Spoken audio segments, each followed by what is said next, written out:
hogar, cuya fe pudiera ser su baluarte, su sostén. Un hogar santo de fe, juntos podremos hacer. Si el viento sopla fuerte, no caerá. Cristo es la roca fiel que el mundo verá. Un hogar santo de fe. Un hogar santo de fe. Juntos podremos hacer. Si el viento sopla fuerte, no caerá. Cristo es la roca fiel que el mundo verá. Un hogar santo de fe.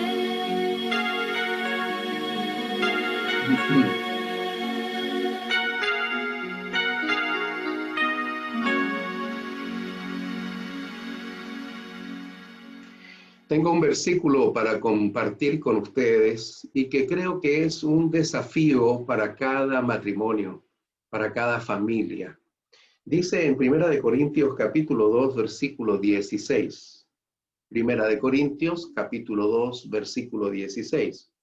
Porque ¿quién conoció la mente del Señor? ¿Quién le instruyó? Mas nosotros tenemos la mente de Cristo. Mas nosotros tenemos la mente de Cristo. ¿Cómo era la mente de Cristo? Es una mente espiritual. Una mente espiritual. Y de eso vamos a hablar en el tema de esta mañana. La espiritualidad en el matrimonio. Tenemos complejidad en este asunto de la espiritualidad en el matrimonio. Primeramente porque vivimos en un conflicto espiritual. La Biblia nos enseña que vivimos en medio de un gran conflicto entre el bien y el mal, o el mal y el bien. Collins, un autor cristiano de textos de consejería matrimonial, cifra la espiritualidad en el contexto de una controversia entre el mal y el bien, tal como lo sitúa la Biblia. No soy el único que cree esto. Esta controversia tuvo su origen y un desarrollo que aún no ha terminado. El conflicto entre el bien y el mal todavía permanece. Jesús le hizo frente al líder del mal en el desierto de Judea y lo venció con la palabra de Dios. Escrito está, 3 veces escrito está, y el enemigo tuvo que huir con la palabra, con la Biblia, con la palabra. Lo que era la Biblia en ese entonces, que era el Antiguo Testamento, Jesús venció en este conflicto espiritual. Cada ser humano se encuentra en el centro de este gran conflicto. El esposo y la esposa también, el matrimonio también y tu familia también se encuentra en medio de este gran conflicto. Este es un conflicto no humano, es un conflicto espiritual.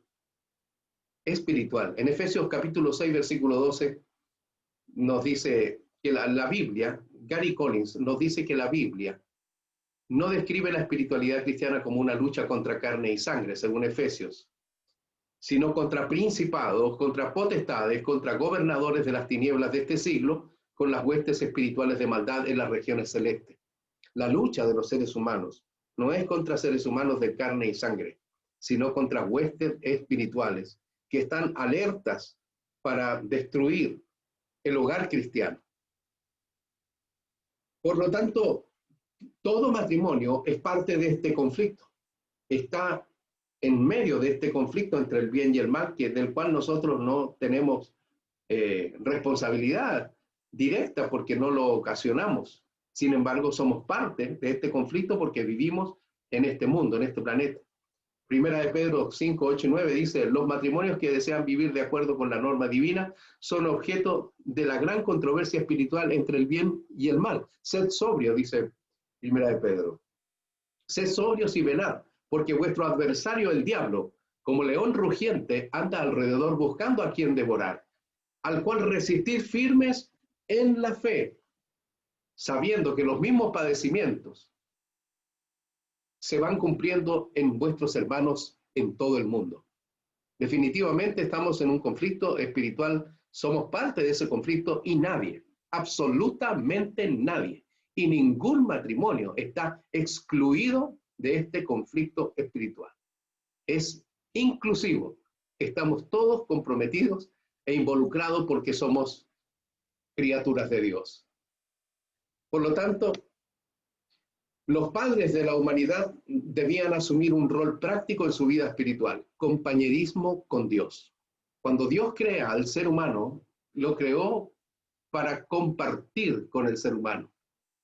Su primer deber, el primer deber de nuestros primeros padres, después de ser creados, consistía en mantenerse cerca de su creador. Ese es el deber que ellos tenían, y el de todo ser humano, mantenerse cerca de Dios. Dice la Escritura, y oyeron la voz de Jehová Dios que se paseaba en el huerto al aire del día. Dios visitaba a nuestros primeros padres, tenía un vínculo de compañerismo, una relación, intimidad con ellos. Este era un matrimonio que se relacionaba con Dios. Miralles, en su libro El matrimonio, Teología y Vida, página 17, al referirse al rol tan significativo que Eva tendría en la vida de su esposo como una mujer espiritual, menciona que ella fue la ayuda adecuada que él necesitaba. Esta ayuda la obtuvo, en efecto, gracias a la creación de otro ser humano distinto y complementario, igualmente espiritual e inteligente. Ambos eran espirituales, creados espirituales e inteligentes.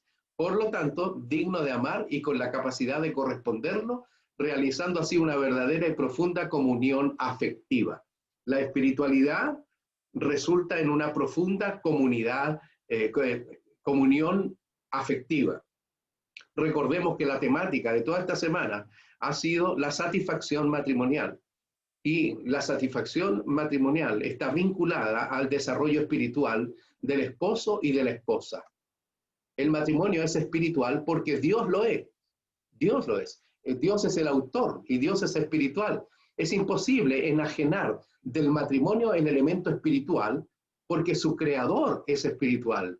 Y como Dios es espiritual, creó una entidad, una institución sagrada, solemne y espiritual, que es el matrimonio. La Biblia afirma de Dios, Dios es espíritu.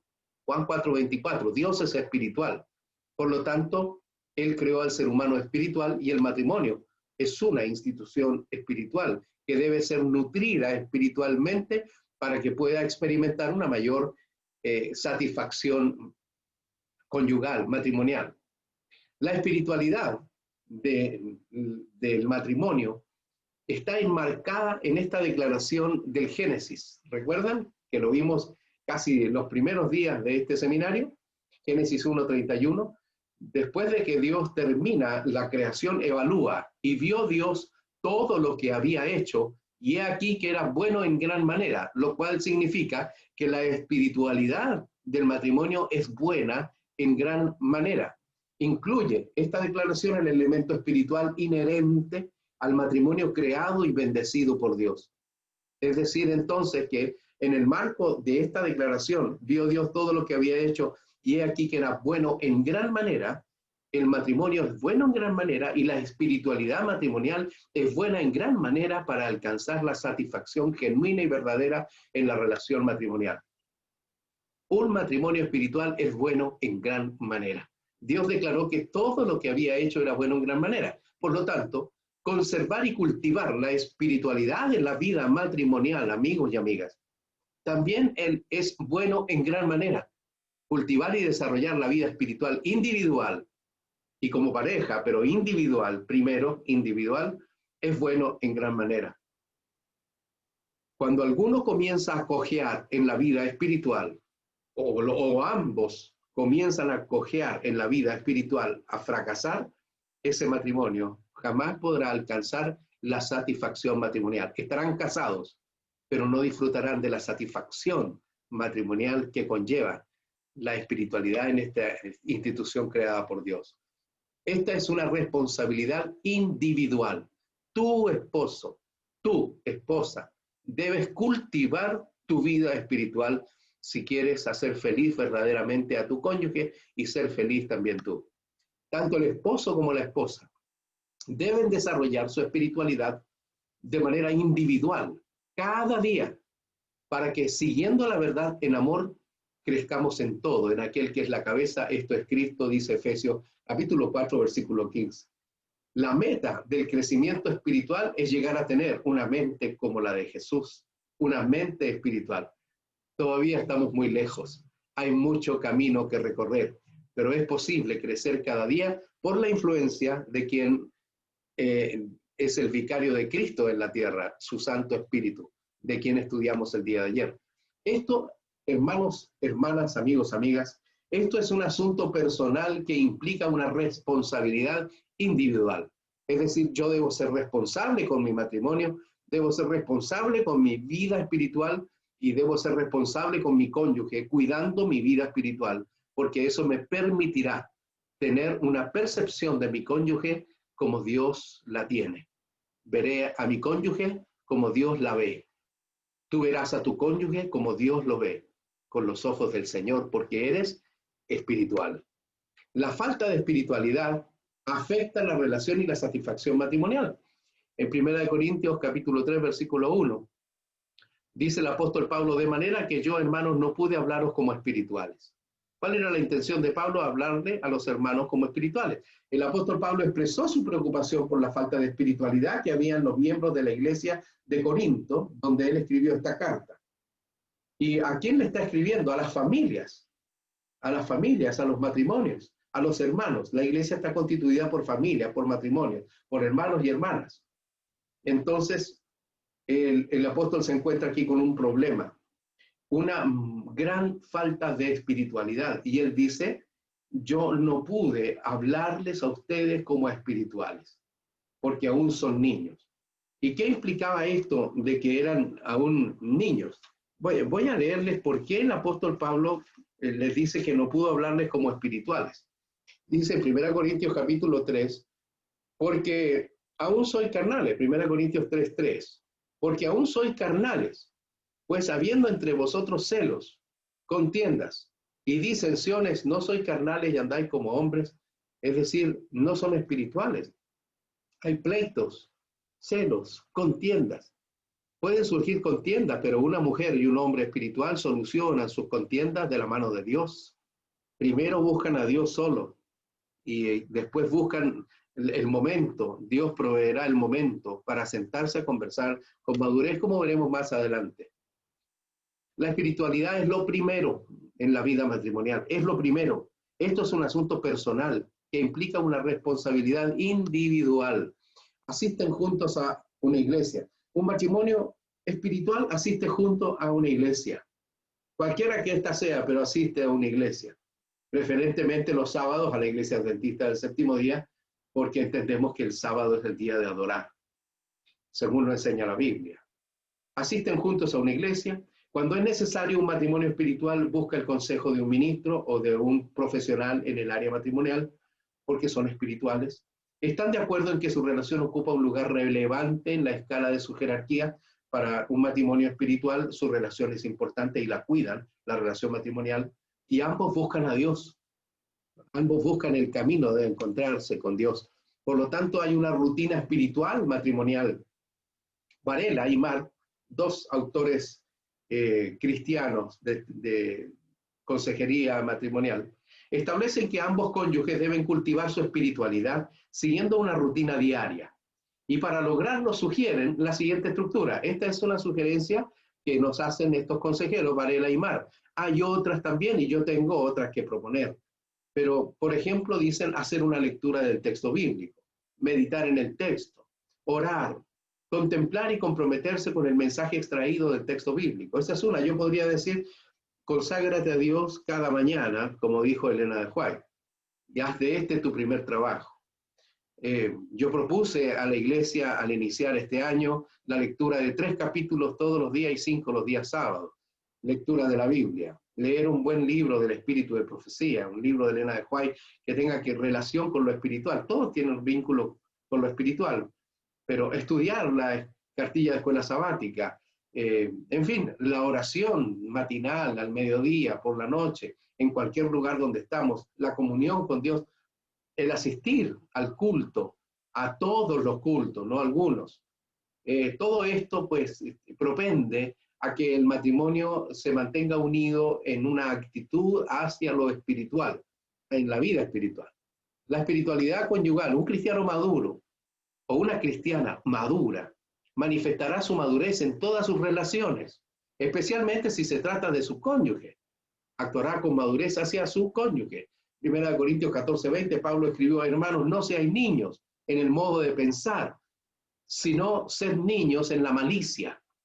Para las cosas malas sed inocentes, sed ingenuos, pero maduros en el modo de pensar. Dios espera la madurez del esposo, la madurez de la esposa. Debemos crecer en esta madurez hasta la estatura de Cristo, hasta llegar a tener la mente de Jesús. Hernando Duque, hablando de la madurez emocional, en su libro La excelencia como ideal y realidad en el ser humano, páginas 44 y 45, hace el siguiente comentario. Él sostiene que la esencia de la madurez emocional es la comprensión humana, la manera como percibimos a los demás y a nosotros mismos. La persona que posee madurez emocional enfrentará los problemas de manera realista, con un comportamiento abierto y coherente. Puede dialogar sobre una base más racional, siendo consciente de sus derechos y privilegios. Ese es el modo de actuar de una esposa madura, de un esposo madura, en frente a la solución de las dificultades. El compañerismo espiritual. Los esposos Valentis, Mary y John Valentis, en su libro Inteligencia Romántica, ellos dicen que la compatibilidad emocional es el indicador más significativo del éxito de una relación, porque incluye la confianza, la intimidad, la expresividad emocional y la salud emocional. Estos elementos son compatibles con la madurez emocional y espiritual. Madurez emocional, madurez espiritual es sinónimo de satisfacción en tu matrimonio. La madurez espiritual se desarrolla. La madurez emocional se manifiesta cuando existe la capacidad de apoyar y desarrollar el crecimiento del cónyuge. Cuando tú apoyas a tu cónyuge en su vida espiritual, sin pensar que esto constituya una amenaza para la relación del matrimonio, sin prejuicios, pero debemos apoyar. Un esposo maduro apoya a su esposa en su vida espiritual. Una esposa madura emocionalmente apoya a su esposo en su vida espiritual, en su desarrollo. La madurez emocional es el factor que determinará el grado de felicidad que experimentarán los cónyuges que resuelven sus conflictos con madurez, especialmente cuando las parejas felizmente casadas actúan como buenos amigos y manejan sus conflictos de manera cordial y positiva. No personalizan la situación. Esto será un desafío alcanzable cuando ambos alcancen un nivel de madurez emocional y lo practiquen en la dinámica doméstica de la vida conyugal. Es un comentario de Fernando Zavala en su libro A pesar de nuestras diferencias, me casaría de nuevo contigo, página 51. ¿Qué está diciendo? En síntesis, lo que yo percibo en esta declaración es que una pareja madura resuelve sus conflictos sin personalizar. Es decir, tenemos un punto de vista distinto con respecto a una situación y vamos a discutir el punto que está en discusión, en desacuerdo. Pero eso no significa que nos tenemos que enojar, que nos tenemos que agredir, que nos tenemos que faltar el respeto porque no estamos de acuerdo en un punto. Eso es una cabal inmadurez emocional y es una falta de educación y ética cristiana terrible. No tenemos que enojarnos porque no estamos de acuerdo en un punto. Tenemos que discutir el punto y tratar de alcanzar un equilibrio y un punto medio de acuerdo para solucionar alguna dificultad. Pero no hay razón para agredir a la persona que te ama. No hay razón para herirla emocional ni físicamente. No hay razón para ello. Eso es inmadurez. El crecimiento espiritual, al reconocer que el matrimonio es una institución espiritual, que fue creado por Dios, un ser espiritual, se abrirá una puerta al desafío de crecer en la vida espiritual diariamente. Entonces entenderemos que debo crecer personalmente y espiritualmente para que no solo por mi salvación, sino también para que mi vida matrimonial sea cada vez más satisfactoria y más feliz.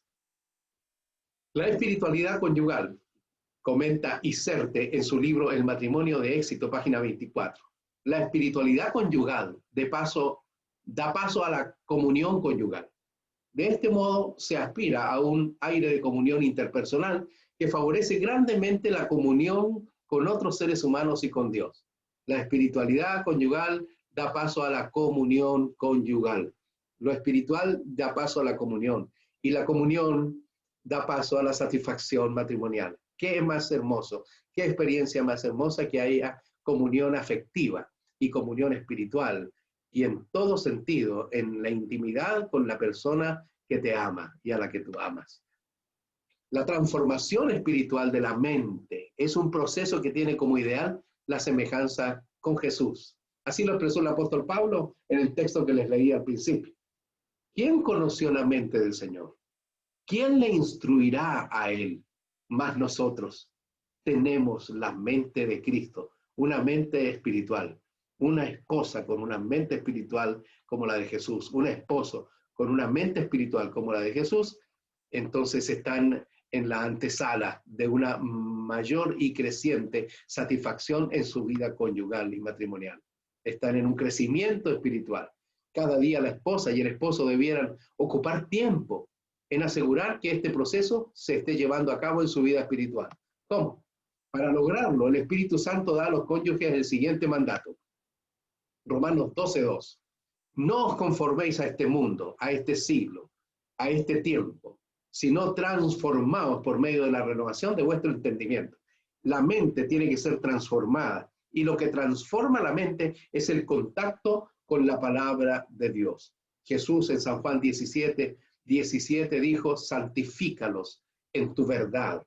Tu palabra es verdad. Santifica su mente. Haz que tengan una mente espiritual. La palabra de Dios tiene la capacidad de transformar los pensamientos, las intenciones, los motivos del corazón.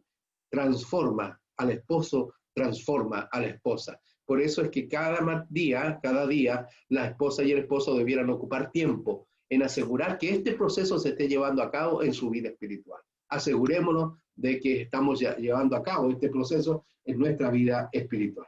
Recuérdese, escribió Collins en su libro La búsqueda del alma, página 181.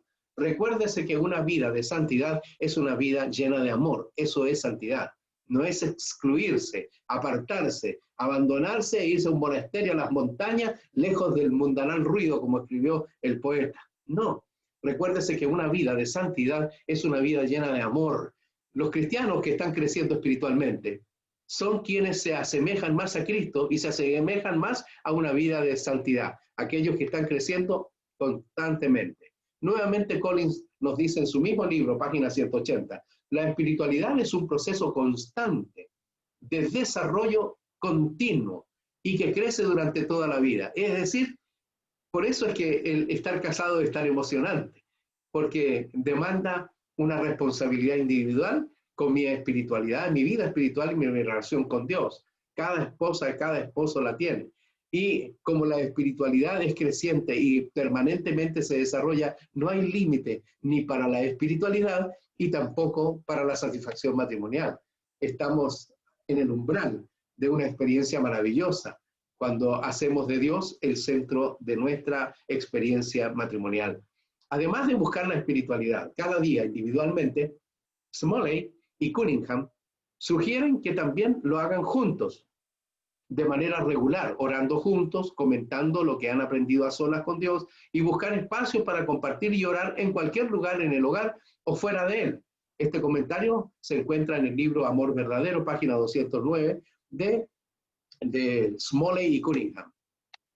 La madurez tiene que ser renovada. Es de vital importancia que ambos cónyuges atiendan al consejo de Dios. ¿Cuál es el consejo? Renovaos en el espíritu de vuestra mente.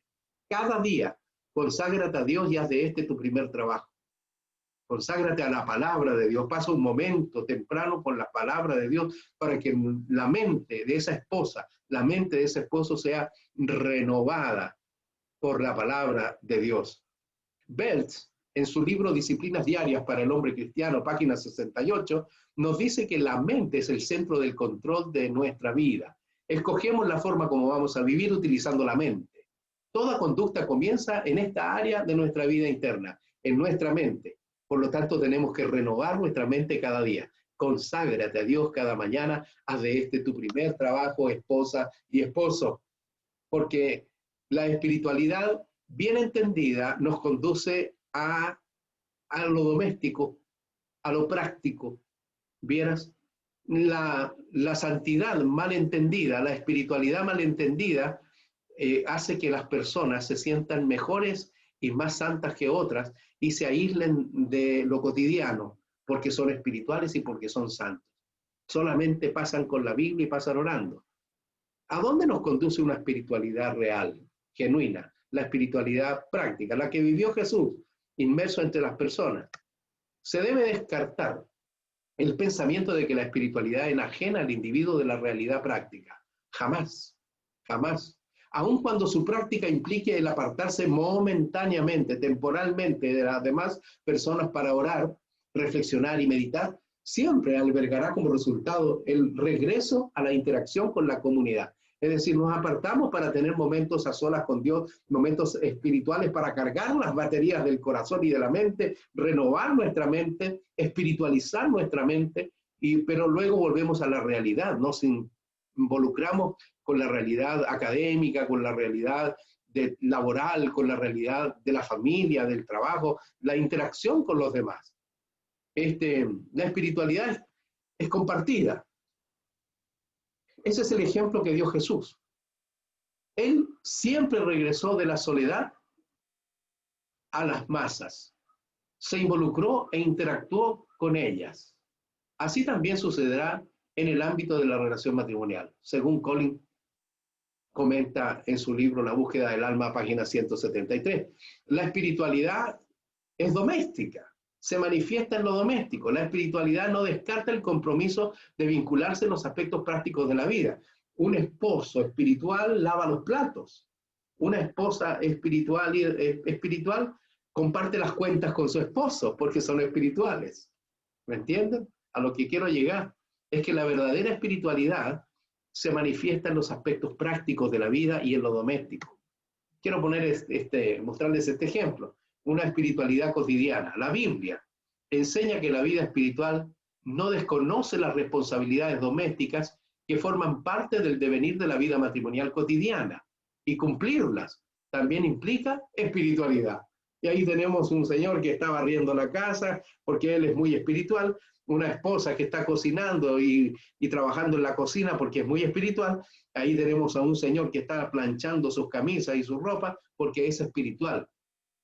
Lo que queremos decir es que la espiritualidad no nos aísla de los compromisos cotidianos domésticos y de las responsabilidades diarias de la vida. Una persona espiritual, como lo fue el profeta Daniel, es responsable en todas las áreas de su vida y tiende a ser el mejor siempre en donde quiera que está.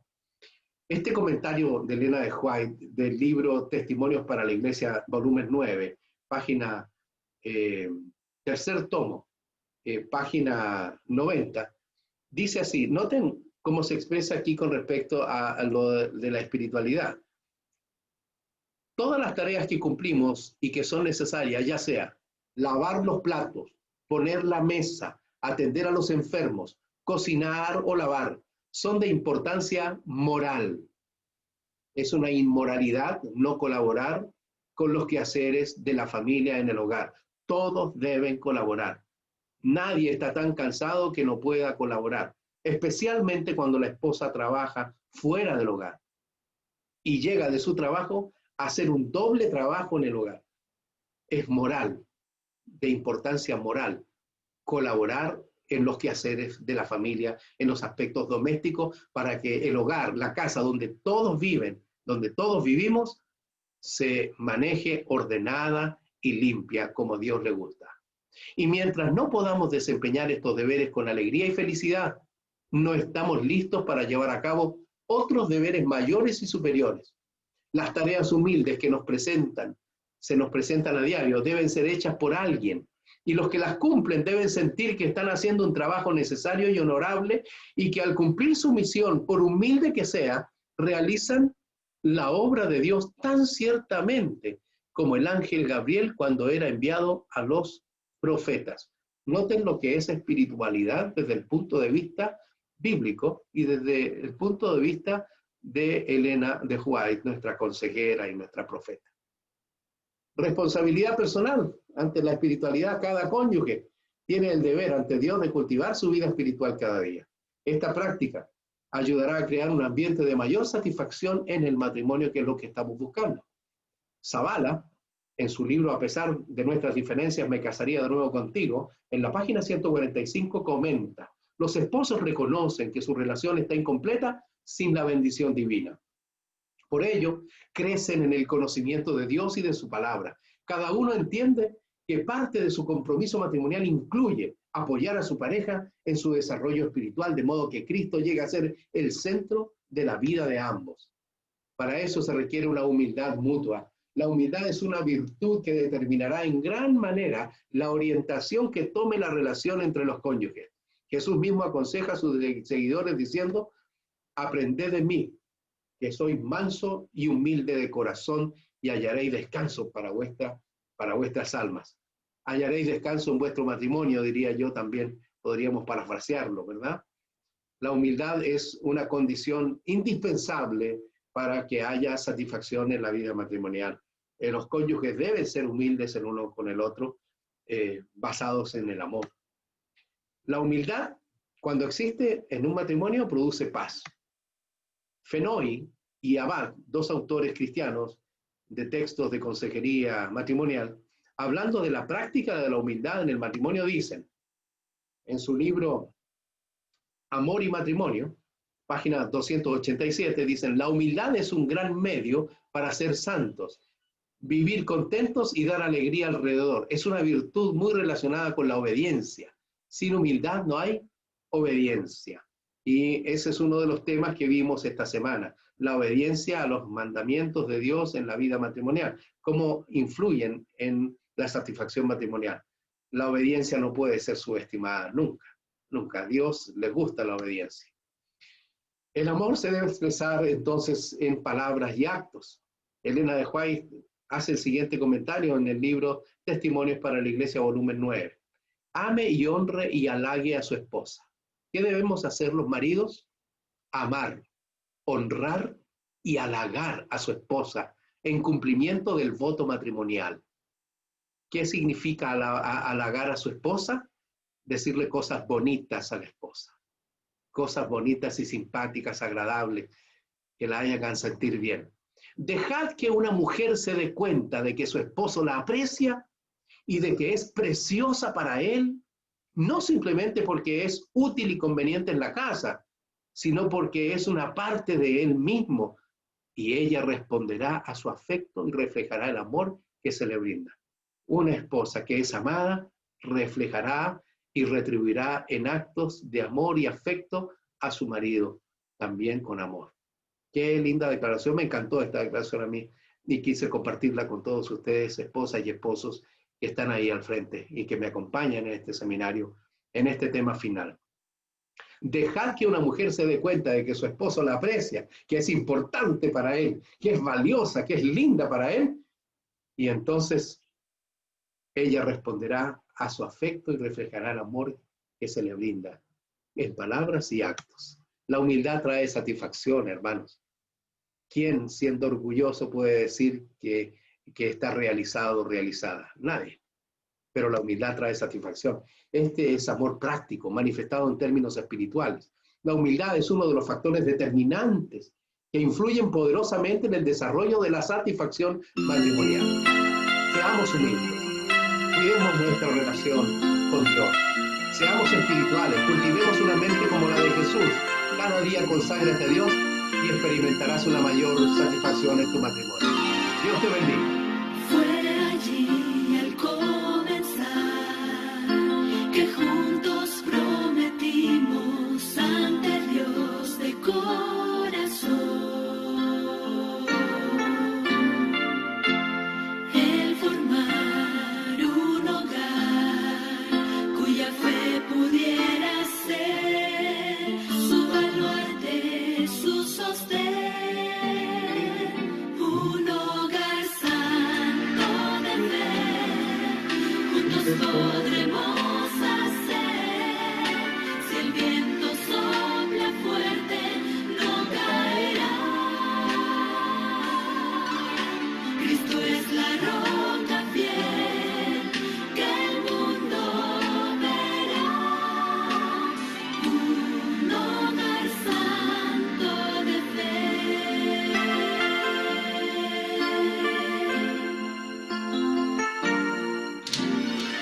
Vamos a tener una palabra de oración. Quiero orar por ti, por tu matrimonio, Señor.